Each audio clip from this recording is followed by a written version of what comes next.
नमस्कार मित्रांनो. गेल्या 4-5 महिन्यापासून मेष राशीसाठी जो कालावधी आहे तो काही फारसा चांगला नाहीये. विविध क्षेत्रामध्ये तुम्हाला संघर्ष करावा लागतो आहे. सगळ्यात पहिला तुम्हाला अनुभव आलेला असेल की जे तुमचं रिलेशनशिप आहे त्यामध्ये जो प्रॉब्लेम आहेत हे थोडे जास्त आले होते, अनपेक्षित होते, अनाकलनीय होते आणि गैरसमजामुळे गोष्टी ज्या होत्या त्या बऱ्याच प्रमाणात ताणल्या गेल्या होत्या. दुसरी महत्वाची गोष्ट म्हणजे शारीरिकतेच्या संदर्भामध्ये सुद्धा गोष्टी तुमच्यासाठी नीट नव्हत्या, ठीक नव्हत्या. शारीरिकतेच्या संदर्भात आजार किंवा मानसिक तणाव हे सुद्धा थोडे जास्तच प्रमाणात जाणवलेले होते. आणि त्याचा थोडाफार परिणाम तुमच्या जे कार्यक्षेत्र आहे, जे ते करिअर आहे त्या संदर्भात सुद्धा तुम्ही घेतलेला असेल. अर्थात याचा जो प्रभाव आहे ते विद्यार्थी वर्गाने सुद्धा अनुभवलेला होता. तुम्ही बऱ्याच वेळाला ऐकलं असेल की शनीची 7.5 चालू झालेली आहे आणि त्यामुळेच की काय अशा प्रकारचे काही त्रास होत आहे असं सुद्धा तुम्ही विचार केलेला असेल. परंतु शनीच्या 7.5मुळे हा जो प्रभाव आहे हा प्रभाव आलेला आहे असं मात्र अजिबात नाही. लक्षात घ्या, जरी शनीची 7.5 ही मार्च महिन्यापासून तुमच्यासाठी चालू झालेली असली तरी येणारे 7.5 वर्ष ही काही तुमच्यासाठी 7.5ची नसणार आहे किंवा त्रासदायक नसणार आहे. त्याच्यामुळे तशी काय काळजी करू नका, तेवढ्या टोकाचा विचार करू नका. हे जे सर्व प्रभाव परिणाम गेल्या 4-5 महिन्यात तुम्ही बघितले होते त्याच्या मुळाशी होतं मंगळाचं भ्रमण. म्हणजे मंगळ जो तुमच्या 5व्या आणि 6व्या स्थानामध्ये भ्रमण करत होता त्याचे परिणाम तुम्हाला मिळालेले होते. अर्थात 5व्या स्थानातून भ्रमण करताना तो केतूशी युती करत होता आणि 6व्या स्थानामधून भ्रमण करताना तो मंगळाशी शनीशी प्रतियोग करत होता आणि इथे शनी सुद्धा वक्री होता. आता हे गेल्या 4-5 महिन्यापासून जे काय तुमचे त्रास होते आहेत त्याच्यापासून तुम्ही नक्कीच बाहेर पडत आहात. आता जो मंगळ आहे हा मंगळ तुमच्या 7व्या स्थानामध्ये भ्रमण करणार आहे. आता 7व्या स्थानामध्ये भ्रमण करतो पण म्हणून वैवाहिक जीवनामध्ये काही त्रास होणार आहेत का किंवा त्याचे काही वेगळे त्रास मांडून ठेवलेले आहेत का, तर तसं अजिबात नाही. काळजी करू नका, कारण तुमच्या 3य स्थानात भ्रमण करणारा जो गुरु आहे हा पंचम दृष्टीने तुमच्या 7म स्थानाला पाहतोय. त्याच्यामुळे काळजी करू नका. गेले 4-5 महिन्यापासून जे काही स्ट्रेस, टेन्शन, फ्रस्ट्रेशन तुम्ही अनुभवलेलं आहे त्याच्यातून निश्चितपणे तुम्ही बाहेर पडतात आणि एक वेगळ्याच प्रकारची अनुभूती, एक वेगळ्याच प्रकारची ऊर्जा जो तुमचा मूळचा स्वभाव आहे की बिनधास्त आणि बेफिक्रीपणा तो थोडासा जास्त झालोय. अर्थात तुम्ही स्वतःच्या तुमचं जे मूलभूत तत्व आहे त्याप्रमाणे तुम्ही आयुष्य जगू शकाल. आता इथे काही गोष्टी आहेत त्या थोड्याशा महत्वाच्या आहेत, त्याकडे थोडंसं लक्ष देणं गरजेचं राहील. जसं की मंगळ हा तुमच्या 7व्या स्थानामध्ये भ्रमण करतोय, परंतु गुरुची दृष्टी सुद्धा तिथेच आहे. त्यामुळे ज्या मेष राशीच्या व्यक्ती विवाह सुख आहेत म्हणजे ज्यांना विवाह करायचा आहे त्याच्यासाठी हा कालावधी अतिशय चांगला असणार आहे आणि तुम्ही स्वतःहूनच याकरता प्रयत्न करणार आहात. ही गोष्ट फार महत्वाची आहे. बऱ्याच वेळेला असं होतं की तुम्हाला तुमचा जो विवाह तुम्हाला स्वतःला ठरवावा लागतो आणि तसं जर त्या काही गोष्ट असेल तर अर्थात तुमच्यासाठी हा कालावधी अतिशय चांगला. आणि सगळ्यात महत्वाची गोष्ट म्हणजे ज्या व्यक्तींचं म्हणजे ज्या मेष राशींच्या व्यक्तींचं प्रेम आहे किंवा रिलेशनशिप आहे त्याच्यासाठी हा कालावधी अतिशय अनुकूल आहे. म्हणजे जर तुम्ही मनात आणलं तर गोष्टी तुमच्या अपेक्षेप्रमाणे घडायला लागतील.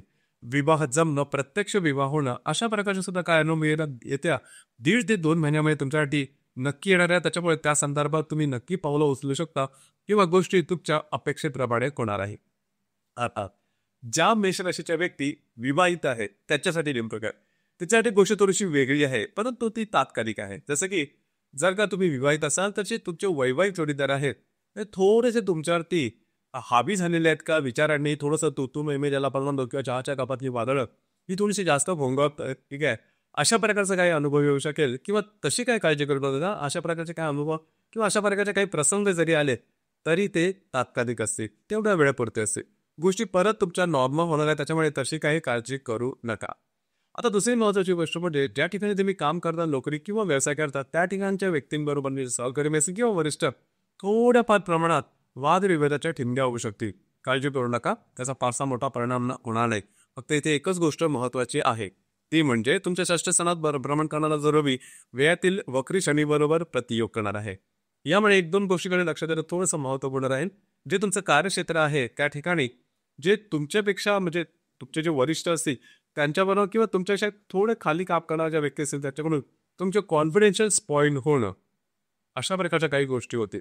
तर त्या ठिकाणी थोडंसं लक्ष देणं गरजेचं राहील. जर का तुम्ही पब्लिक पर्सनॅलिटी असाल म्हणजे सामाजिक कामाशी निगडीत अशा व्यक्ती असाल तर त्या ठिकाणी सुद्धा तुमच्या इमेजला धक्का लागण्यासारखे प्रसंग निर्माण होऊ शकते. तुम्हाला वाटू शकेल की गोष्टी तशा नव्हत्या परंतु माझ्या विरुद्ध काही पॉलिटिक्स, राजकारण किंवा कागाड्या केल्या जात आहे, तर या संदर्भात सतर्क राहणं गरजेचं राहील. तुम्हाला ही गोष्ट सांगणं गरजेचं एवढ्यासाठीच आहे की तुमची जी रास आहे ती थोडीशी ट्रस्टवर्दी आहे. समोरच्या व्यक्तीवरती लगेचच्या लगेच विश्वास ठेवता आणि त्या विश्वास जर का विश्वास ठेवणं बरोबर आहे कारण विश्वासानेच विश्वास वाढतो. पण कधी कधी जर का तुमचा कालावधी चांगला नसेल, अनुकूल नसेल, तर हा विश्वास हा तुमच्यावरच परतण्याची शक्यता थोडी जास्त असते. तर या संदर्भात थोडीशी काळजी घेणं गरजेचं राहील.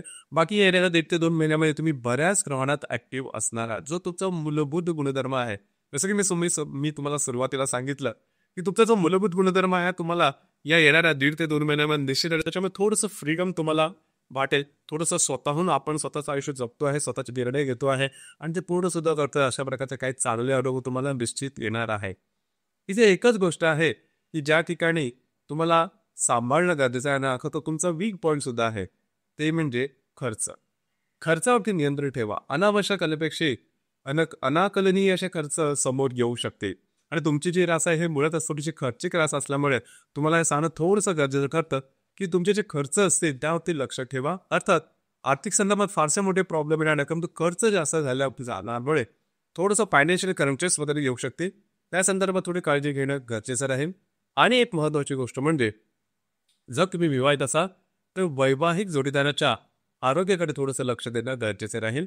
वैवाहिक जोडीदाराच्या आरोग्याच्या संदर्भातले काही त्रास या दरम्यान डोकं वर करू शकते. याचा बॉटम लाईनच आहे की त्याचा फारसा मोठा काय परिणाम होणार नाही, म्हणजे खूप टोक वगैरे गाठणार नाही, परंतु तुम्हाला थोडंसं सतर्क राहणं गरजेचं राहील.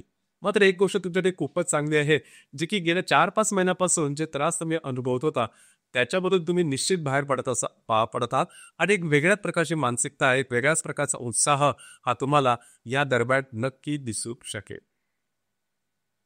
तर मित्रांनो, हे होतं मंगळाचं जे राशी परिवर्तन मेष राशीच्या 7व्या स्थानात होणार आहे 14 सप्टेंबर ते 28 ऑक्टोबर दरम्यान. याचे जे प्रभाव परिणाम आहे हे मेष राशी करता कशा प्रकारच्या असतील या संदर्भातली चर्चा.